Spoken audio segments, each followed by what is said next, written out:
Hello hi అండి, నమస్తే. నా పేరు వెంకట్. Welcome back. మా ఊరు సోది సుత్తి లేకుండా మంచి మాటలు కొన్ని, నిజాలు మరిన్ని. ఫస్ట్ ఆఫ్ ఆల్ మంచి మాటలకు వెళ్దామండి. మాట అనేసి కోపంలో అన్నాను, ఆవేశంలో అన్నాను అంటారు. కానీ కోపంలో అలాగే ఆవేశంలోని మనసులోని నిజమైన మాటలు బయటకు వస్తూ ఉంటాయి. కోపాన్ని ఎప్పుడూ కూడా ఉప్పులా వాడాలి. తక్కువైతేనే మర్యాద ఉండదు, ఎక్కువైతే విలువే ఉండదు. చాలామంది తమ భర్తల్ని తమ అదుపులో పెట్టుకోవాలి అనుకుంటూ ఉంటారు. అసలు అదుపులో పెట్టుకోవడం ఎందుకు? అదుపులో పెట్టుకుని ఏం చేస్తారు? ఇలా భర్త కూడా అనుకుంటే ఒకరికి మరొకరు బానిసైపోతారని మర్చిపోకండి. నన్ను ప్రేమించాలి, నేను ప్రేమించాలి అనుకోవడంలో ఏమాత్రం తప్పులేదు. ఒక్క విషయం మాత్రం మర్చిపోకండి, భర్తని అదుపులో పెట్టుకోవాలని చూసే ప్రతి భార్య జీవితం తను ఊహించుకున్న జీవితానికి భిన్నంగా, అలాగే వ్యతిరేకంగానే ఉంటుంది. ప్రేమ అనేది ఒక అగ్నిజ్వాల. దాన్ని స్వేచ్ఛగా ఉండనివ్వండి, అప్పుడది ప్రపంచానికి వెలుగునిస్తుంది.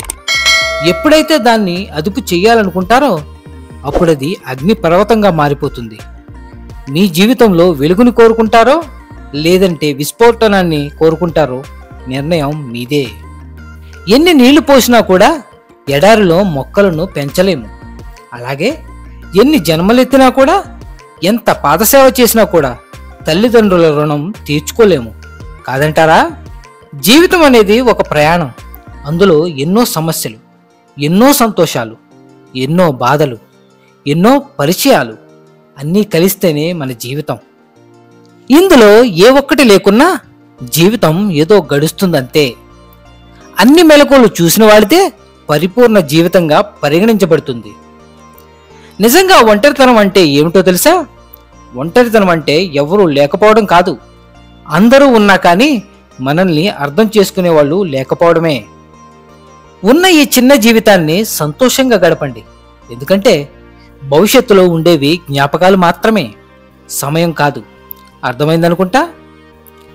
అలిసే వరకు ఆడితే అది ఆట, గెలిచే వరకు చేస్తే అది యుద్ధం, చచ్చే వరకు బ్రతికితే అది జీవితం, చచ్చినా కూడా బ్రతికితే అది నీ మంచితనం. అర్థమైందనుకుంటా. గొప్పగా బ్రతకాలి అంటే జేబు నిండా డబ్బులు ఉండాల్సిన అవసరం లేదు, మనసు నిండా మంచితనం ఉంటే చాలు. అదే నిన్ను ఒక గొప్ప స్థానంలో తప్పకుండా నిలబెడుతుంది. గుర్తుంచుకోండి, ఈ ప్రపంచంలో మనకంటూ ఏమీ లేకపోయినా పర్వాలేదు, కానీ మనల్ని ప్రపంచంగా భావించే ఒక్కరు తోడుగా ఉంటే చాలు. జీవితాంతం ప్రశాంతంగా బ్రతికేయచ్చు.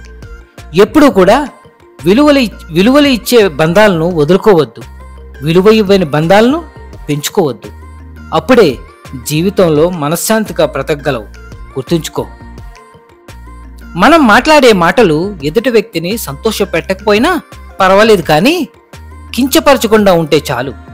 ఎవరి ఆలోచనలు వాళ్ళవి, ఎవరి విలువలు వాళ్ళవి, ఎవరి స్థాయి వాళ్ళకి ఉంటుంది కదా. కాస్త ఆలోచించండి. విలువైన వాళ్లతో కాదు, విలువలు తెలిసిన వాళ్లతో స్నేహం చెయ్యి. ఎప్పటికీ కోల్పోవలసిన అవసరం ఉండదు. అర్థమైందనుకుంటా. చీకటి అయితే చంద్రుడు రాజు, తెల్లవారితే సూర్యుడు రాజు. ఒక్కరోజే ఒకరిది కానప్పుడు అన్ని రోజులు మనవి ఎలా అవుతాయి? మనది కాని రోజు మౌనంగా ఉండాలి, మనదైన రోజు వినయంగా ఉండాలి. అదే జీవితం అంటే. గుర్తుంచుకోండి. బాధలు గొప్పవా బంధాలు గొప్పవా అని అడిగితే నేనైతే బాధలే గొప్పవని అంటాను. ఎందుకంటే అవసరానికి వాడుకుని వదిలేసే బంధాల కన్నా అనుక్షణం తోడుగా ఉండే బాధలే గొప్పవై, కాదంటారా? నీ తప్పు లేకున్నా సరే కొన్ని సందర్భాల్లో నలుగురిలో మాట పడవలసి వచ్చినప్పుడు మౌనంగా భరించు. మాటలతో బాధ పెట్టిన వారే నిన్ను వెతుక్కుంటూ వచ్చి క్షమాపణలు చెప్పే రోజు తప్పకుండా వస్తుంది. కాలం అనేది ప్రతి ఒక్కరి జీవితాన్ని తలకిందులకు చేస్తుందని ఎప్పుడూ కూడా మర్చిపోకు. నిన్ను చూసి నవ్విన వారికి ఏడ్చే రోజు, అలాగే నిన్ను ముంచిన వానికి మునిగే రోజు, నిన్ను పెంచినవాడు పెరిగే రోజు తప్పకుండా వస్తుంది. విశ్వాసాన్ని ఎప్పుడూ కూడా కోల్పోవద్దు. ఓర్పుతో ఉండు. ఓర్పుతో ఉన్నవాడికే ఈ కాలం అనేది పూలపాన్పు పరుస్తుంది. గుర్తుంచుకో. ఒక మనిషి ఒకరిని మనస్ఫూర్తిగా ప్రేమిస్తే ఇంకొకరిని కన్నెత్తి కూడా చూడలేరు. ఎందుకంటే పట్టుకునే చెయ్యి ఒప్పుకున్నా కొట్టుకునే గుండె మాత్రం ఒప్పుకోదు.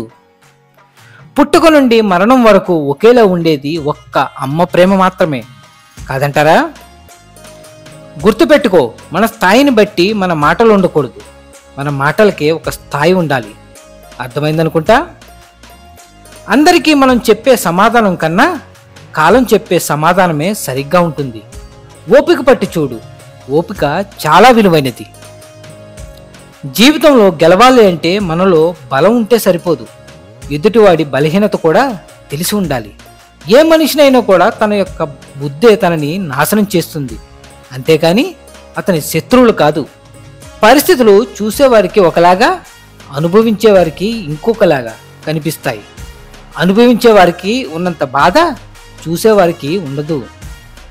ఇప్పటి సమాజంలో భరించి బ్రతకడం ఆపేసి తెగించి బ్రతకడం నేర్చుకున్నవాడే ఎలాంటి పరిస్థితుల్లోనైనా బ్రతకగలడు. ధైర్యంగా ఉండండి.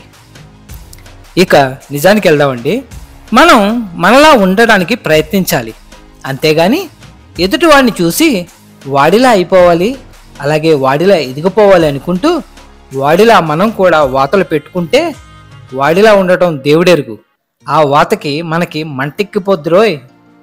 అందుచేత మనం అలానే ఉందాం, అంటే మనం మనలానే ఉందాం. ఏదేమైనా సర్వేజన సుఖినో భవంతు.